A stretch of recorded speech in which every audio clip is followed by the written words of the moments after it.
Excuse me, 2 plate panipuri. ఎందుకు నన్ను urgent గా రమ్మన్నావు? ఇప్పటి నుంచి మనం కలిసి ఉండడం కుదరదు. మా వాళ్ళు నాకు వేరే సంబంధం చూసారు. అదేంటి, నువ్వు నాతో పాటు 7 జన్మలు కలిసి ఉంటానన్నావుగా? అయితే ఇది 7వ జన్మనే అనుకో. ఆర్య, ప్లేట్ పానీపూరి అడిగావు కదా, తీసుకో. తనకి నీ పేరెట్లా తెలుసు?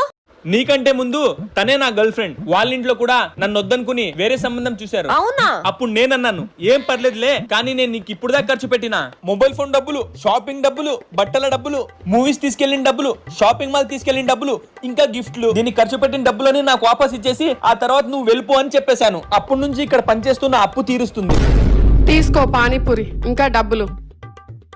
అవును, నీకు కూడా నన్ను కాకుండా వేరే సంబంధం చూస్తున్నారు కదా అన్నా. మీ పానీపూరి బండిలో ఏమైనా వేకెన్సీస్ ఉన్నాయా? ఉన్నాయన్నా. బేబీ బేబీ బేబీ, తొందరపడి ఇలాంటి డెసిషన్లు తీసుకోకు. మా ఇంట్లో వాళ్ళకి ఎలాగైనా చెప్పి ఒప్పిస్తా.